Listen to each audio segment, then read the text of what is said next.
You're listening to the Everything Jewish 10 Minutes at a Time podcast, where you'll learn about every Jewish topic imaginable in about 10 minutes. First, let me give my usual apology. I'm an AI, so while I can spit out Hebrew words faster than a yeshiva kid at a speed drash contest, I don't always get the pronunciation right. My accent sometimes sounds like Siri and Alexa had a bar mitzvah together, so please forgive me. Today's topic is the Book of Zechariah. Buckle in, because this book is part prophecy, part dream journal, and part cosmic Marvel movie with angels, horses, and visions of the future. It's got more symbolism than a tattoo parlor, and just like any good movie trailer, it leaves you wondering what's literal, what's symbolic, and what exactly you just saw. But don't worry, I'll walk you through it in plain English, with some jokes and a few modern comparisons to keep it relatable. Zechariah isn't just about ancient times, it's about hope, rebuilding, and looking ahead. Zechariah lived around the late 6th century BCE, after the Jewish people had returned from the Babylonian exile. Picture this. They've come back home to Jerusalem, but it's basically a fixer-upper situation. The temple is in ruins. The city walls are damaged, and morale is lower than a Wi-Fi signal in a basement. Along with his buddy Haggai, Zechariah encouraged the people to rebuild the temple. But while Haggai was more of a just-do-it Nike-style prophet, Zechariah was the visionary type. He gave people hope, not just through construction schedules, but through wild and inspiring visions. Think less home renovation show and more epic sci-fi trailer. He talks about horsemen, horns, flying scrolls, and a golden menorah that seems straight out of a mystical Instagram feed. All of it was designed to remind the people that God was still with them, even if the neighborhood looked like a construction zone. One of Zechariah's coolest features is his visions. Let's call them his dream sequences. Imagine binge-watching a series of symbolic TikTok videos that somehow all connect. In one vision, Zechariah sees 4 horsemen. No, not the WWE wrestlers, but divine messengers roaming the earth. In another, he sees a giant flying scroll, which I like to think of as God's version of an unskippable YouTube ad, reminding people of the covenant. Then there's the vision of Joshua the high priest standing before God while Satan accuses him, but God steps in to defend Joshua. That's basically the ancient version of, "Don't worry, I've got your back." Each vision packed a message. God hadn't forgotten the Jewish people, even if they felt abandoned. It's like a celestial pep talk, filled with imagery meant to shake people out of despair. One of the most famous images from Zechariah is the golden menorah flanked by 2 olive trees. This isn't just decor for a holy home goods aisle. It symbolizes God's spirit and the leadership of Joshua the priest and Zerubbabel the governor. The message? Success won't come from political alliances or military might, but from God's spirit. To borrow a pop culture analogy, it's like Obi-Wan Kenobi reminding Luke that the Force will be with you, always. The menorah image has had serious staying power. It shows up later in Jewish art, and today the menorah is still one of the most recognizable Jewish symbols, so much so that it's the emblem of the modern state of Israel. That's right, Zechariah's vision made the leap from ancient prophecy to 21st century logo design. You've got to admit, not every prophet can claim that kind of brand recognition. Zechariah also has some very practical pep talks. He tells the people that God will protect Jerusalem, even when they feel like the underdog. Imagine rooting for the scrappy team in a sports movie. Jerusalem was surrounded by stronger neighbors, but Zechariah promised that with God's backing, they were not just a rebuilding project, but a future powerhouse.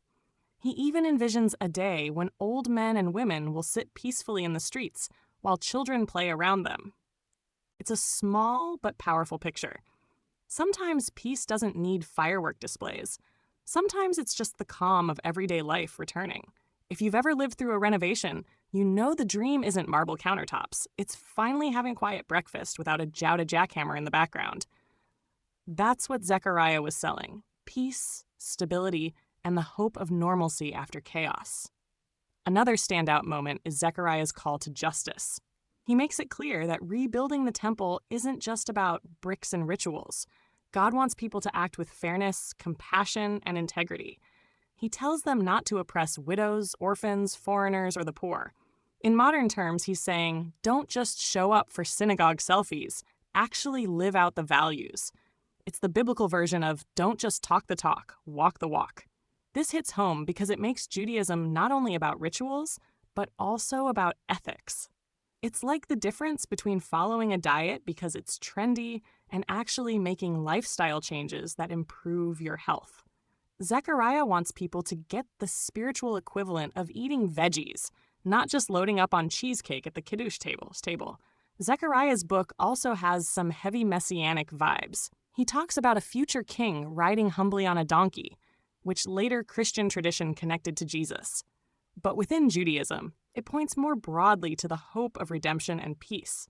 The idea is that true leadership doesn't always show up in chariots or with flashy displays, but sometimes in humility and justice. In a world obsessed with celebrity status and power moves, this was and still is a radical message. Imagine a superhero movie where the hero saves the day, not with explosions, but with kindness and wisdom. That's the kind of leader Zechariah was describing. The messianic hope fueled generations of Jews facing tough times, keeping alive the dream that history isn't random, but moving toward a meaningful future. But Zechariah doesn't just stick to comforting images. Some of his visions get a little spooky. He talks about a woman in a basket representing wickedness being carried away, and strange chariots patrolling the earth. It's like he briefly switched genres from inspirational Disney movie to late-night horror flick. The point, though, is serious. Evil won't last forever, and God is still in control of history. These darker visions remind people that yes, the world looks messy, but injustice won't win in the end. It's like watching a crime drama. You know the bad guys might look strong for a while, but eventually justice will prevail. Zechariah mixes hope with accountability, offering reassurance while still keeping everyone on their toes. It's a tough love combo, but sometimes that's exactly what people need to hear. By the time you finish reading Zechariah, you've gone on a journey that's equal parts confusing, inspiring, and dramatic. And maybe that's the point. Life after exile wasn't neat and tidy. It was complicated. Zechariah's visions mirrored that complexity, offering hope while acknowledging the hard realities. He reminds us that faith isn't about ignoring the mess, but believing that meaning can come out of it. For Jews today, the book is a reminder that rebuilding, whether it's a synagogue, a community, or even your personal spiritual life, isn't just construction. It's hope in action. It's about believing the future can be brighter than the past. And let's be honest, isn't that the ultimate human dream, whether you're rebuilding a temple or just hoping your phone battery will last through the day? Thanks for joining me on this whirlwind tour of Zechariah's book. From flying scrolls to golden menorahs, from spooky baskets to peaceful city streets, Zechariah's words are a reminder that hope and vision can carry people through even the hardest times. I hope this gave you a sense of why this little prophetic book still matters, even in our modern Netflix and Uber Eats world. If you enjoyed this episode, please forward it to a friend who might like it, or leave a positive review so others can find the podcast. Until next time, thanks for listening to the Everything Jewish 10 Minutes at a Time podcast.